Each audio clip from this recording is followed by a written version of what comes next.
Saludos amigos, con ustedes una nueva entrega de consulta participativa. Y en esta ocasión muy contentos porque le habíamos anunciado en nuestra última entrega del 2020, de diciembre de 2020, que operaríamos cambio en nuestro programa. Y hemos comenzado a cumplir con esa promesa y aquí estamos en nuestro nuevo horario de los días domingo de 12 a 1 de la tarde. Este horario que hemos coordinado con el equipo de producción de Carivisión con la finalidad de que podamos compartir nuestras entregas con ustedes en un ambiente de reposo, en un ambiente de descanso y más sosegado. Saben ustedes, amigos, que transmitimos a través de Carivisión, canales 26 de Claro, Artis, 22 de Aster y 46 de Telenor, y que también estamos en la web a través de www.carevision.online, y que, como siempre, amigos televidentes, estamos en nuestras redes sociales. Estamos en nuestro canal de YouTube Consulta Participativa, donde están colgados todos nuestros programas. También estamos en Instagram con Ricardo Opelman. Estamos, amigos, en nuestra dirección electrónica consultaparticipativa@gmail.com, y nuestro número de contacto de WhatsApp, a través del cual ustedes pueden comunicarse con nosotros y hacernos sugerencias y fundamentalmente todas sus preguntas que serán contestadas. Saludar a toda nuestra audiencia en este 2021, en esta segunda entrega con nuestro nuevo horario, repetimos, de los días domingo de 12 a 1 de la tarde. Nosotros vamos a una pequeña pausa y retornamos de inmediato con nuestros comentarios.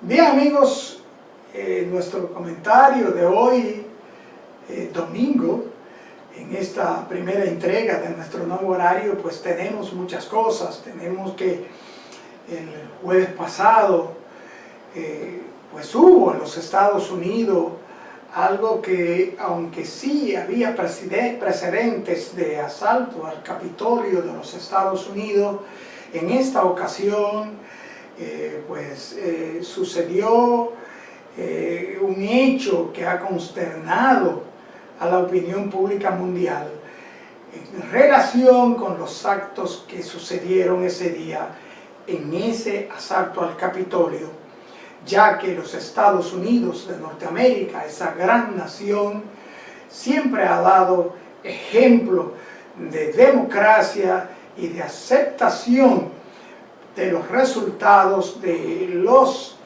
eventos, los procesos electorales. En esta oportunidad, en ese asalto del día jueves pasado, ya van 5 personas fallecidas, entre ellas un policía, una veterana del ejército, varias personas heridas.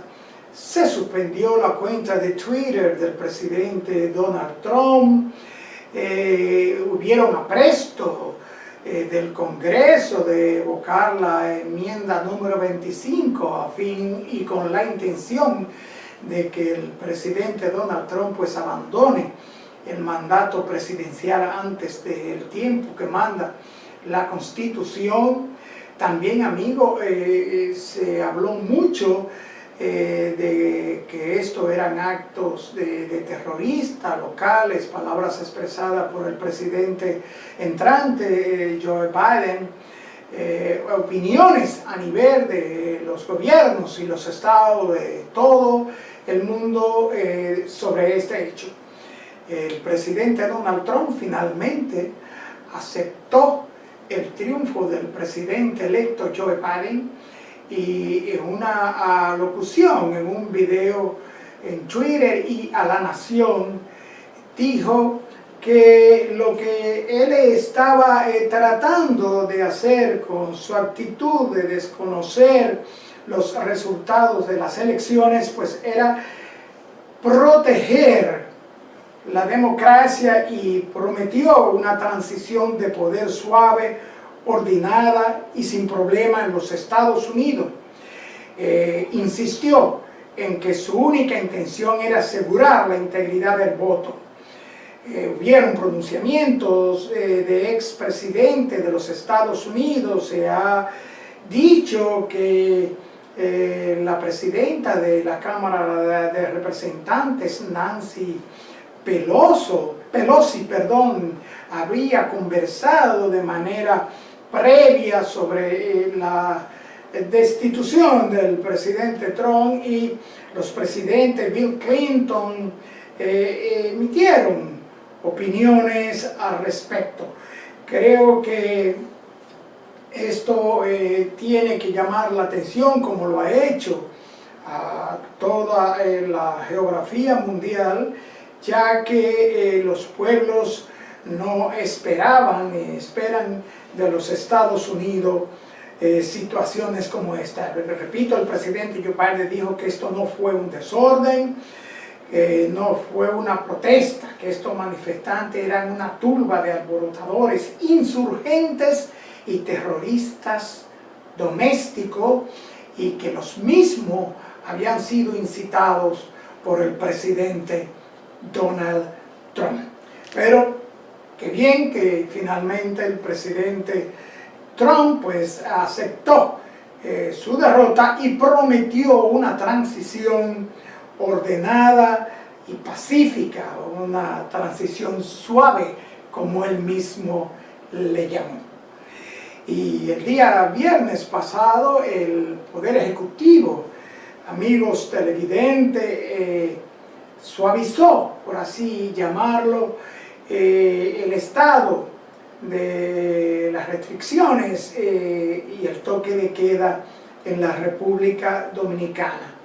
Mediante el decreto 721, el Poder Ejecutivo señaló que la nueva medida entrará en vigencia a partir del próximo día lunes, o sea, mañana lunes 11 de enero hasta el día 26 de ese mismo mes, con la nueva modalidad del toque de queda. Los días de lunes a viernes, sean feriados o no, el toque de queda será de 5 p.m. a 5 a.m. de la mañana, con 3 horas de libre tránsito. Es decir, se podrá transitar para llegar a las casas hasta las 8 de la noche. Mientras que los días sábados 23, 16 y 23 y los domingos 17 y 24 de enero de este año, el toque de queda será desde las 12 del mediodía hasta las 5 de la madrugada, con 3 horas de libre tránsito para llegar a su casa. Es decir, el toque de queda será desde las 12 del mediodía, sábados y domingos, pero habrá libre tránsito hasta las 3 de la tarde. Hay varias medidas en el decreto. Se dispuso que el 40% de los empleados públicos pues comenzarán a laborar a través del teletrabajo, así como los bares, tiendas de ventas de bebidas alcohólicas y colmadones no podrán, a partir del día 11 y hasta el día 26 de enero, admitir clientes en sus instalaciones y el consumo de bebidas alcohólicas. Los restaurantes tendrán permitido laborar con un 50% de su capacidad, pero no pueden exceder las 6 personas por mesa.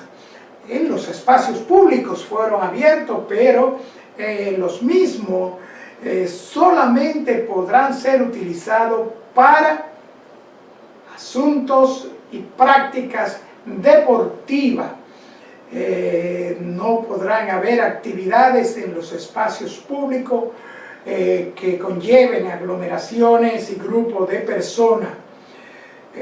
No se podrá vender ni consumir bebidas alcohólicas en estos espacios. Se mantiene el cierre de los gimnasios en espacios públicos y privados, la clausura de los cines, teatros y cualquier otra instalación de eventos públicos y masivos que no resulte indispensable para el desenvolvimiento de la ciudadanía, entre otras medidas. Señores, y rápidamente referirnos a las declaraciones del testigo brasileño en el juicio del viernes que fue pospuesto para continuar mañana lunes. El señor Dantas Becerra admitió que los sobornos de Odebrecht se pagaban a través del señor Ángel Rondón y Conrado Pitaluga. El representante de Odebrecht, Mauricio Dantas Becerra, considerado por el Ministerio Público como un testigo imprescindible en el juicio, admitió en el tribunal que estos sobornos eran canalizados a través de Ángel Rondón y Conrado Pitaluga, y que de acuerdo a sus declaraciones se autenticó el acuerdo que había firmado Odebrecht con la Procuraduría General de la República en el 2017. Veremos a ver el desarrollo de esto mañana lunes, que continúa el juicio, a ver cómo se desarrolla esta causa. Amigos, y nosotros antes de irnos a la pausa para retornar con nuestro invitado, queremos decirle que estará con nosotros el doctor Jean-Pierre Curie, médico patólogo con toda la información relacionada con los procesos y estudios patológicos de los seres humanos. Nosotros vamos a una pequeña pausa y retornamos con nuestro invitado.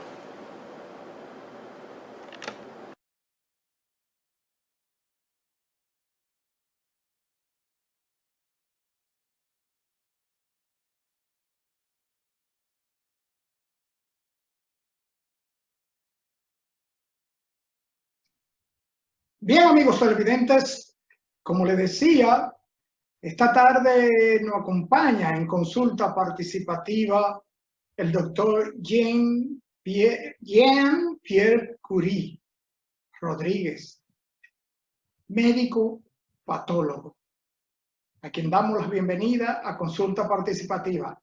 Bienvenido, doctor.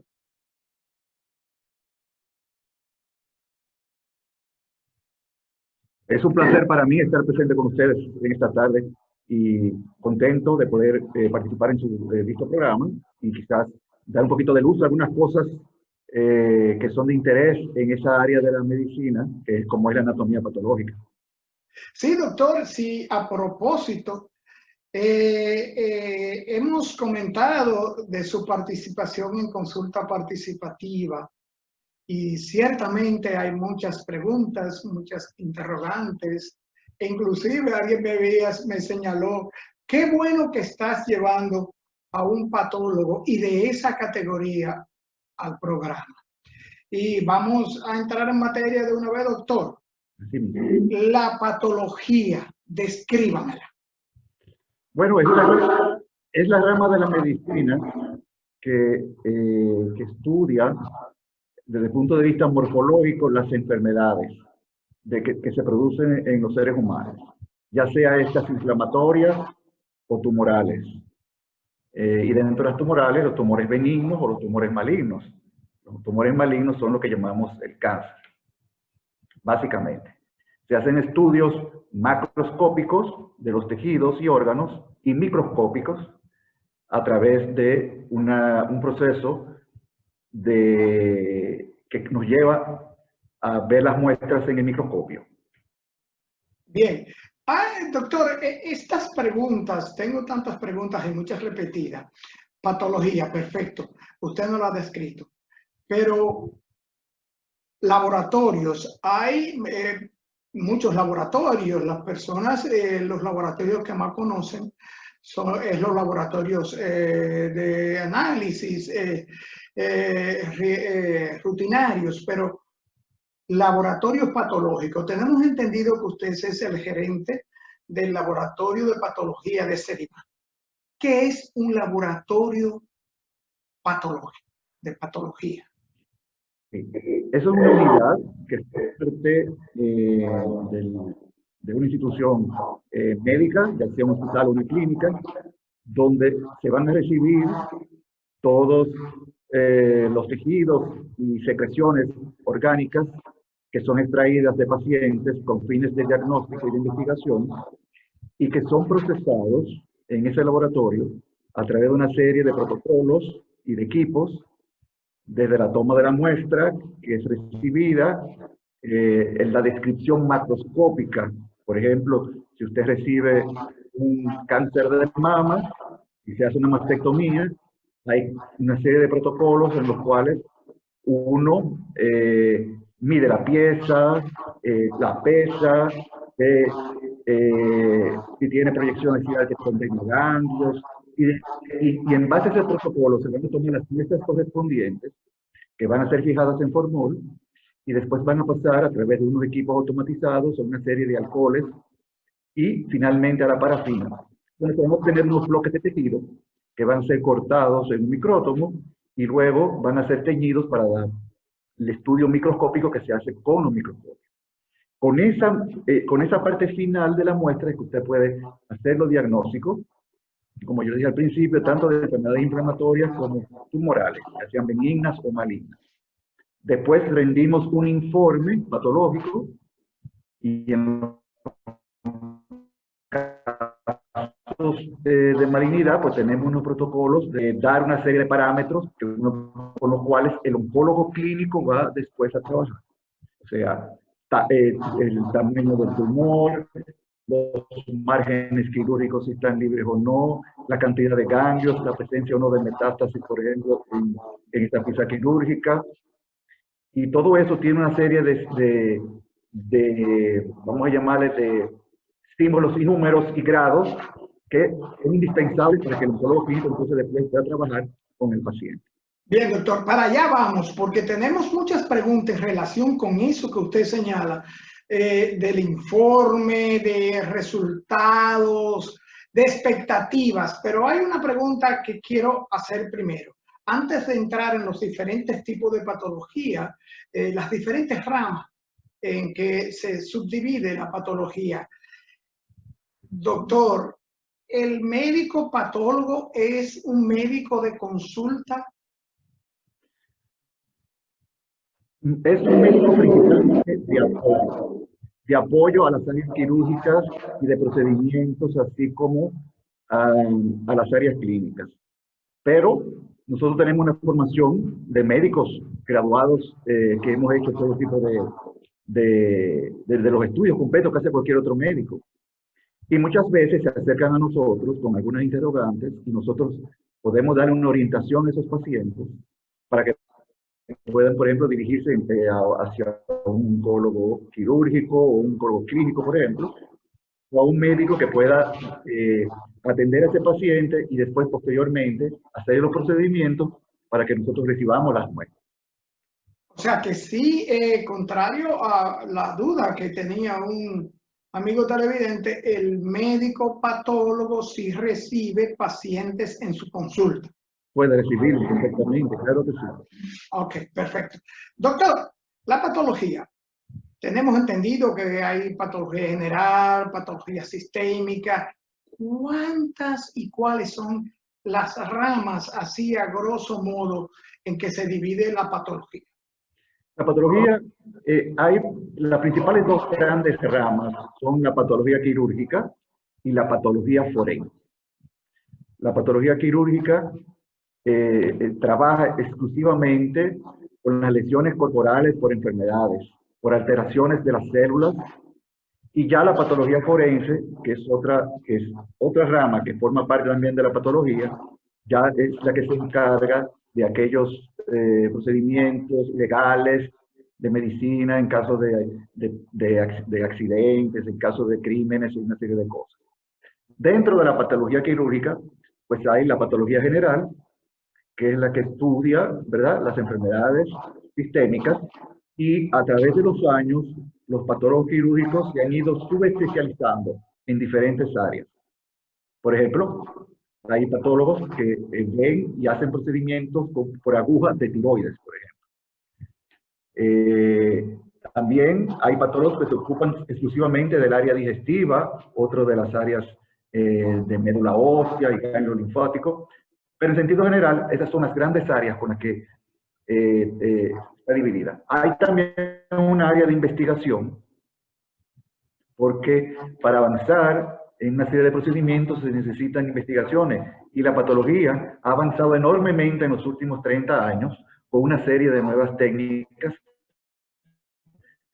que han sido desarrolladas por laboratorios en unión con expertos en patología para afinar esas técnicas, como por ejemplo la inmunistoquímica o el MAMAPRINT, etcétera, etcétera. O sea, que la patología, por decirlo así, no es simplemente una rama médica que se dedica exclusivamente a dar resultados, sino que vemos que también es una patología investigativa. Hay esta que usted menciona, la patología legal, y hay, según tengo entendido, ramas como la pulmonar, la historia, la etapa pulmonar. Dígame de esas etapas, la etapa orgánica, la etapa tisular. Dígame de esas etapas de la patología. En fin, la patología básicamente estudia las lesiones, como yo le dije, que se producen en un organismo. No importa el órgano, todo lo que se saca, ya sea por medio de una biopsia o las secreciones o líquidos corporales, son examinados con el fin de llegar a un diagnóstico en caso de pacientes que ameriten nuestra intervención. La patología tiene, como le dije, una serie de ramas y subclasificaciones donde los patólogos hacen patología general y patología especializada. La patología general básicamente abarca todos los procesos inflamatorios, infecciosos, como la tuberculosis, otras parasitosis, micosis, que son con afectaciones de hongo. Y tenemos las patologías estables, la presencia nuestra, para llegar a un diagnóstico definitivo de ese tipo de lesiones. En muchas ocasiones, cuando hay conferencias clínico-patológicas, los clínicos tienen a veces ideas sobre una situación de un paciente, pero la última palabra la tenemos nosotros con diagnóstico definitivo. O sea que el patólogo, la palabra del patólogo es la última instancia informativa que tienen los especialistas médicos de las diferentes ramas para constatar y aceptar y comprobar una patología, una enfermedad específica en un paciente. Así es. Ese resultado final pues, puede ser compaginado con exámenes radiológicos, con exámenes de laboratorio, pero básicamente en los casos de lesiones tumorales, la decisión final del diagnóstico de ese tumor, la subclasificación de ese tumor, la tiene el médico patólogo. Bien. Doctor, la etapa etiológica, porque tenemos, como decíamos, la etapa humoral, etapa orgánica, etapa tisular, etapa molecular, la etapa etiológica. Bien, nosotros tenemos muestras que son recibidas en el laboratorio para nosotros establecer la etiología de una serie de enfermedades. Si estas enfermedades son inflamatorias o si son tumorales. Y las inflamatorias, dentro de nuestros conocimientos, podemos darle una visión al médico tratante de qué tipo de enfermedad. Usted puede, por ejemplo, le pueden hacer a un paciente una biopsia por aguja de pulmón y un paciente donde las imágenes radiológicas puedan pensar que se puede tratar de una enfermedad infecciosa como la tuberculosis o de una lesión tumoral, y gracias a esa muestra nosotros podemos de ser un diagnóstico decirle, mire, se trata de una neumonía granulomatosa, tuberculoide, en ese tipo de pacientes. Entonces, muchas de esas etiologías son afinadas por nosotros en nuestros diagnósticos. Bien, doctor, ¿podemos decir que la patología y la nosología es lo mismo, o no? Bueno, la patología estudia los aspectos orgánicos de un paciente en sentido general. Ya los aspectos nosológicos abarcan otras áreas que son más clínicas. Pero yo pienso que un buen patólogo debe saber mucho también de clínica, de dónde encontrarla, dónde buscarla, en qué edad se produce. O sea que todas esas áreas son complementarias unas a otras para uno tener un buen diagnóstico para beneficio del paciente. Doctor, tenemos un montón de preguntas que realmente, aunque le estuvimos coordinando, son muy científicas, muy técnicas. Parece ser que tenemos profesionales también interesados en la respuesta del doctor Curie. Doctor, hay una pregunta que coincidió con 3 amigos televidentes. Quiere que usted describa qué es un estudio anatomopatológico. Esto, doctor, después de la pausa. Doctor, antes de irnos a la pausa, le decía que tengo tantas preguntas que coordinarlas ha sido tedioso. Hay muchas personas interesadas en sus respuestas, doctor, y le dejaba la pregunta de un amigo, 3 que coincidieron en que es un estudio que describa un estudio anatomopatológico. Perfecto. Por ejemplo, un paciente que se le extirpe, por ejemplo, que a mí me gusta dar muchos ejemplos para que las personas puedan entender de una manera llana y sencilla. Una persona que tenga cálculos en la vesícula biliar, esa paciente es sometida a una cirugía laparoscópica, se le extrae la vesícula biliar y es enviada al laboratorio de patología. Nosotros tenemos 2 partes que hacer en ese estudio anatomopatológico. Primero, el estudio macroscópico de la lesión. Nosotros recibimos la vesícula biliar, la medimos, la seccionamos, vemos el contenido que está en el interior de la vesícula, cómo es esta bilis, si es una bilis acuosa, si es una bilis mucoidea.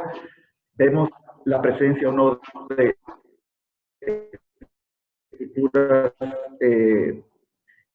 litiásicas, o sea, de los cálculos o de bilinato. Medimos las paredes de la vesícula y si hay alguna lesión o pólipo en la mucosa de esa vesícula, tomamos las muestras representativas según los protocolos que nos son enseñados. Se toman muestras del cuerpo de la vesícula, del fondo vesicular y del cuello de la vesícula, y después ese tejido es puesto en casetes que van a ser procesados a través de una serie de alcoholes en una máquina que se llama procesador de tejidos. Es una especie de robot que va a pasar todos esos casos identificados previamente en sus casetes respectivos a través de una serie de alcoholes y solventes que van a poner la pieza óptima para finalmente ser puestas en parafina y hacer los bloques que serán cortados a través de un aparato de micrótomo que corta esas estructuras, esos bloques en micrones de 3 a 4 micras.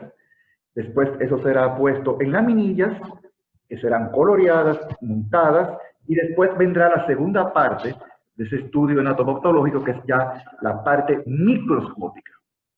En esa parte microscópica, por ejemplo, de esa vesícula que yo le digo, si hay una inflamación aguda, si hay una inflamación subaguda, si es una inflamación crónica, si hay alguna otra lesión que pudiera parecer tumoral. Muchas veces hay diagnósticos que se hacen que no se estaban esperando. O sea, muchas veces hemos tenido lesiones en la vesícula donde están todas las manifestaciones clínicas de una policistitis, que es la inflamación de la vesícula, pero cuando nosotros hacemos los estudios nos damos cuenta de que tiene un tumor maligno que está produciendo, desencadenando esa inflamación, que es la que está despertando las sospechas en ese paciente. Y entonces cuando sucede eso, pues nosotros hacemos ya la parte también que es relativa al cáncer, la extensión de ese tumor, cuánto infiltra, qué tan lejos está de los bordes quirúrgicos, qué tan lejos está del colédoco, etcétera, etcétera. En eso se basa lo que es el estudio anatomopatológico de una pieza o de una secreción, porque también pueden ser los líquidos. Usted puede recibir un líquido de pulmón, por ejemplo, de un paciente que tiene derrame pleural, que cuando hay líquidos en la pleura del pulmón, usted macroscópicamente mide ese líquido, la cantidad del líquido, si es un líquido viscoso, si es un líquido acuoso, la consistencia de ese líquido, el color de ese líquido. Todo eso se describe en un informe de patología. Después se centrifuga, si se puede hacer un bloque celular, se hace también, y después se hacen extendidos, que son teñidos, y nosotros vemos ahí si ese líquido es inflamatorio, de manera aguda, si tiene mucho neutrófilo, si es crónico a través de linfomonocitos, si hay células atípicas o células malignas.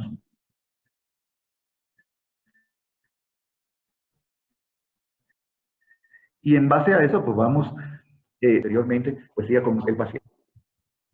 Bien, doctor, antes de entrar en una parte que yo estoy ansioso por entrar, vamos a hablar de algo que para las damas, las mujeres, es tan importante y tan lacerante a la vez, que es el asunto del cáncer de mama y los estudios histoquímicos. Hábleme del estudio histoquímico. Sí. En los últimos 20 a 30 años se han producido una serie de estudios complementarios para tratar el cáncer de mama.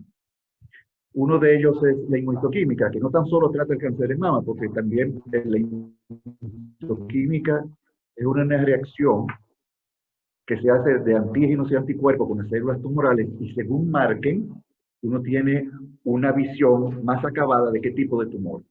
Porque muchas veces hay tumores que son indiferenciados, es decir, que no recuerdan a ningún tejido específico del cuerpo. Por ejemplo, el cáncer de mama, que tiene varias variedades histológicas, el más frecuente es el carcinoma ductal. Se llama ductal porque forma los ductos que están en la anatomía, en la fisiología, en la histología normal de la mama. Pero lo hace de una manera aberrante, lo hace de una manera distorsionada y va destruyendo todos los tejidos sanos. Entonces, estos estudios de inmunohistoquímica nos permiten detectar si el tumor es sensible a una serie de antígenos y anticuerpos. Por ejemplo, si es sensible a los estrógenos, si es sensible a la progesterona, si es positivo o no al Herceptin.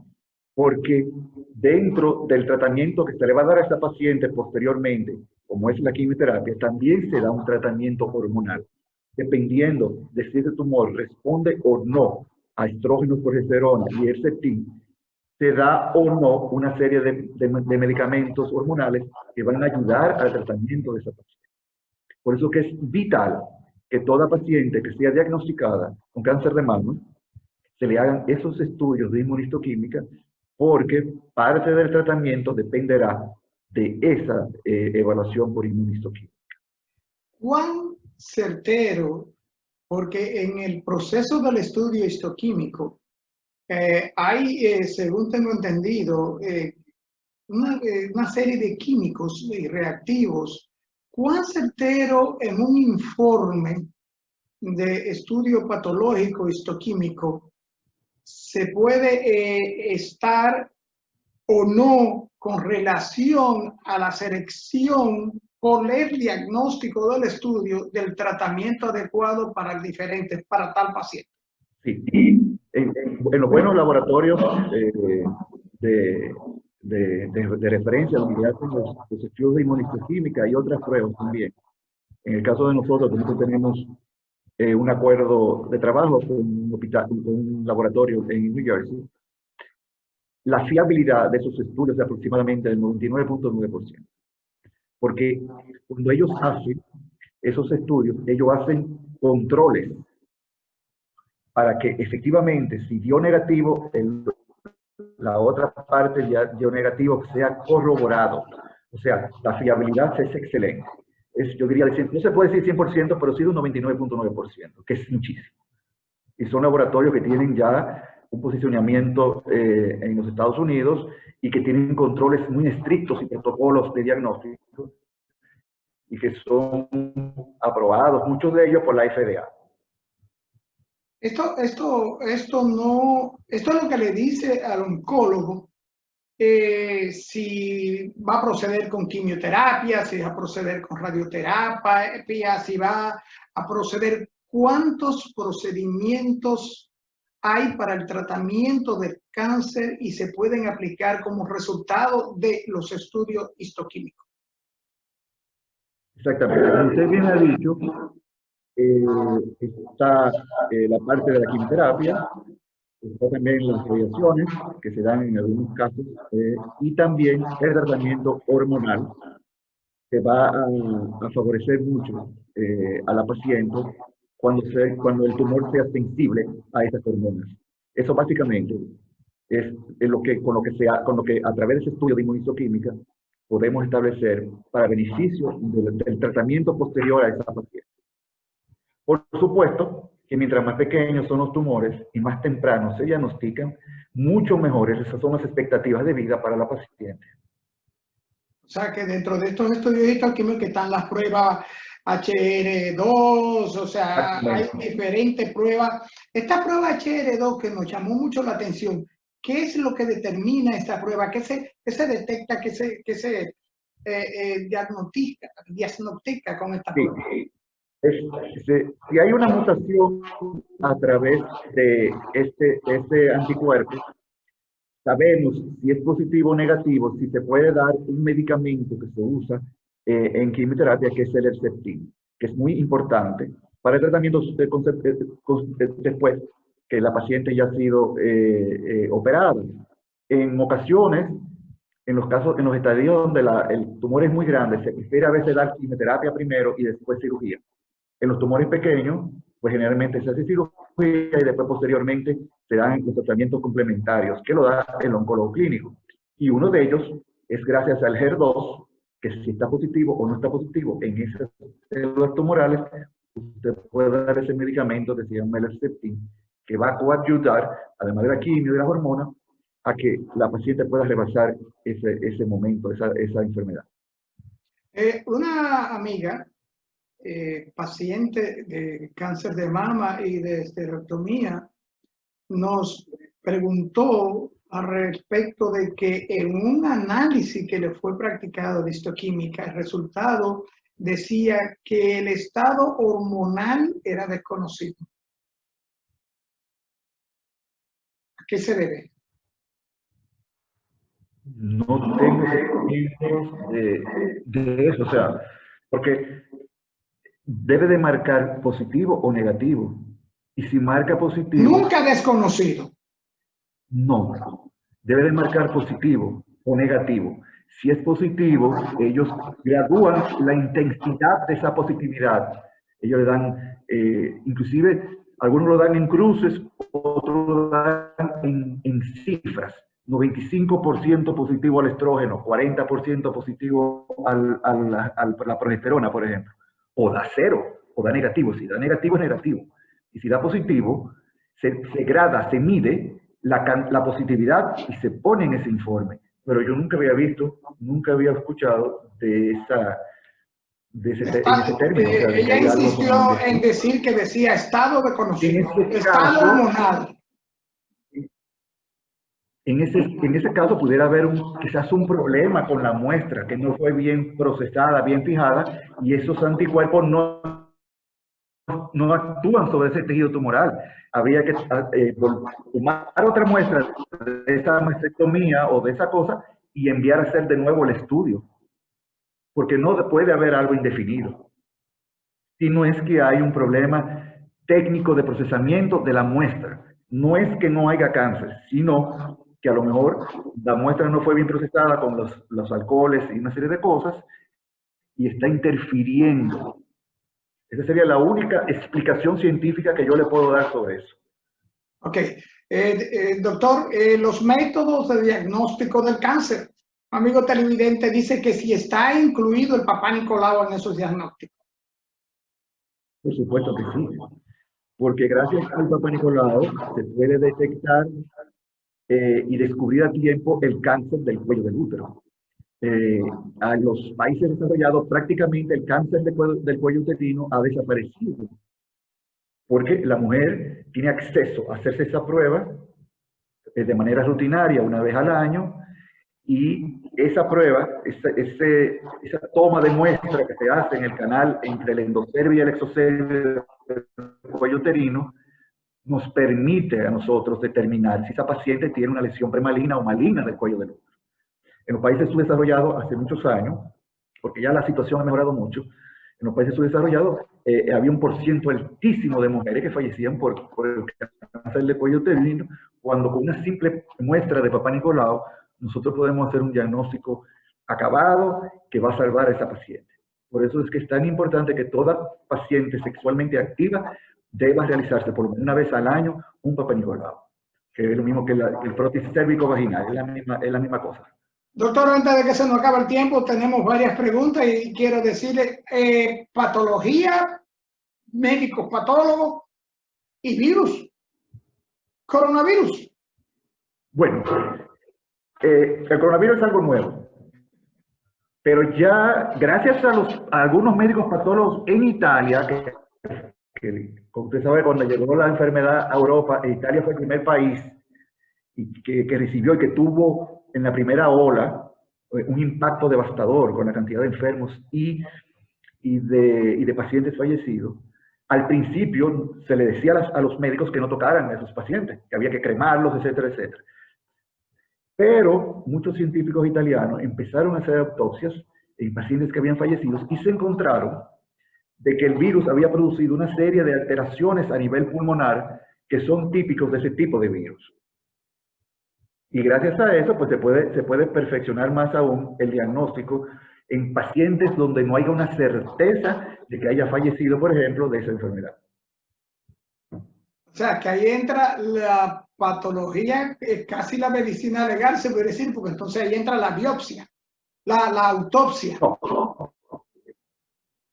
Sí, porque efectivamente, dentro de la patología quirúrgica, ocasionalmente se hacen autopsias cuando el paciente no se llega a determinar la causa de una muerte, y hay sospecha de una enfermedad que ni a través de los medios clínicos, radiológicos, tomográficos, de laboratorio, no se llega a hacer un diagnóstico y el paciente fallece. En ese caso, con la autorización de los familiares, se puede hacer una autopsia científica, no médico-legal, porque el patólogo quirúrgico no tiene ninguna competencia en médico-legal. Son dos especialidades diferentes. Pues ahí se evalúa todos los órganos vitales de ese paciente y se puede llegar a un diagnóstico en la mayoría de los casos. Bien. Claro. Dígame, doctor, dígame. Bueno, prácticamente ya las autopsias científicas son menos que al principio del siglo pasado, porque la tecnología ha avanzado tanto que cuando un paciente llega a un estadio final por una enfermedad, ya se sabe su diagnóstico. ¿Usted me entiende? Bien, doctor, se nos fue media hora de programa, así por así. Quiero agradecerle infinitamente, doctor, este tiempo que usted ha sacado dentro de su apretada agenda para hablar con los amigos televidentes de Consulta Participativa. Además, está decirle que las puertas están abiertas. Y doctor, decirle y felicitarle porque he hecho indagatoria y la verdad es que el trabajo del equipo patológico que usted dirige es harto mencionado y famoso en este país. Doctor, muchísimas gracias. Pues muchísimas gracias por la invitación y cuando sea de los tiempos, estoy a sus órdenes nuevamente. porque hay muchas cosas que se quedaron en el tintero. Es demasiado, doctor, y preguntas muchísimas. Lo que pasa, doctor, es que tenemos que comprometerlo públicamente para una próxima fecha. Bueno, con mucho gusto. Y entonces, para que tratemos esos temas que tenemos también aquí en pregunta y que el tiempo no nos lo ha permitido, doctor. Muchísimas gracias, doctor. Un placer. Bien, amigos televidentes, escucharon ustedes al doctor Jean-Pierre Curie, un científico dominicano realmente, hablarnos de patología, de histoquímica, nos habló de el asunto de los cánceres que se nos quedaron pendientes, pero que lo hemos invitado y él se ha comprometido a una próxima entrega. A ustedes, amigos televidentes, nuestra exhortación en tiempos de pandemia. Por favor, hazlo por ti, por tus familias, por tus amigos, los compañeros de trabajo, los colaboradores. Hazlo por los envejecientes, por los niños. Hazlo por la humanidad. Quédate en casa. Quedémonos en casa. Amigos televidentes, nos vemos en la próxima entrega.